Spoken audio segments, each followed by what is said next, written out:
Hey, what is up guys, I'm Neville, and today I'm going to be talking about could the Markel Fultz injury actually be a good thing for him. I know that's kind of counterintuitive to say that an injury can be a good thing, but I mean, I really do think I could make a good point of why this could actually end up being a good thing, because as y'all know, the Philadelphia 76ers have a lot of injury problems with rookies, but then they end up being pretty decent, so I really do think I can make a nice case for him. So yes, without further ado, without running on too much, let's get right into this video. Alright, so far for the past 4 years, every single good rookie they've gotten has been injured and has suffered like a catastrophic injury that ended his career for like a year or 2 years, and then they had to come back after that. I mean, just look at it. Joel Embiid couldn't play for 2 years, and he only played for 15 games over that 2-year span. That is pretty bad for one of the best, like one of the highest overall picks. But then also Ben Simmons, the #1 overall pick, he did not play at all because he had a broken foot. But now look at him, both of which have been playing outstanding as of late. I mean, Embiid has been debatably one of the best centers in the entire league, as he's averaging 23.8 points per game, 11.2 rebounds per game, 3.2 assists per game, and 1.8 blocks per game.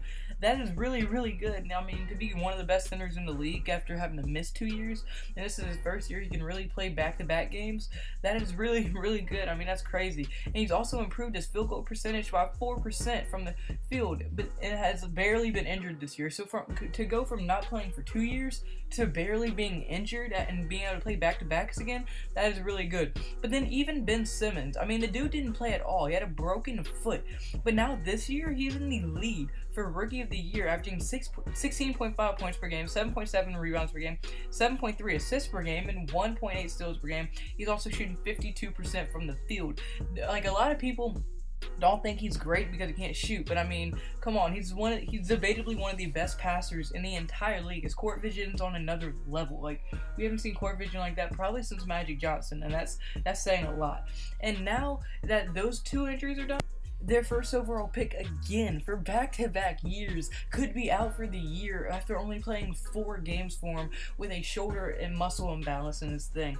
But I mean, the weird thing with him is that a lot of people are saying it's no longer physical, but it's mental. Like, them having to drain his muscle pretty much made him completely forget how to shoot, which is just really weird. You can't really think of anything like that ever happening. But I mean, they said he can listen. I mean, they can make him remember it, because I mean, I find it hard to believe that you can go from being the best shooter in a draft class to not knowing how to shoot. So I'm sure it's going to come back to him and start clicking for him next year if he keeps working at it. And a lot of people have been saying he's absolutely been working at his game a ton.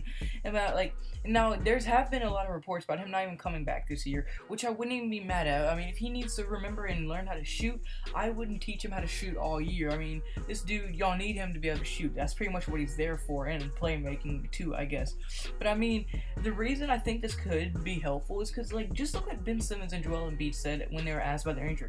Ben Simmons said in an interview, "Sitting out gave me a chance to really take a step back and look at my game and make sure I was focusing on the right things, and helped me mature." It helped him mature and pretty much make him better. But then Joel Embiid said in an interview, "This was I'm way better since the injury. I'm 10 times the player I am. I'm going to be the best center in the league, and it has helped my game mature as well." So they both have said they both matured, or their game matured at least, and then that they got better. That's really good to say when you get injured. I mean, I think, and a lot of people have been saying Markel Fultz has been working really hard lately, so I do think he'll probably be able to get better from this injury.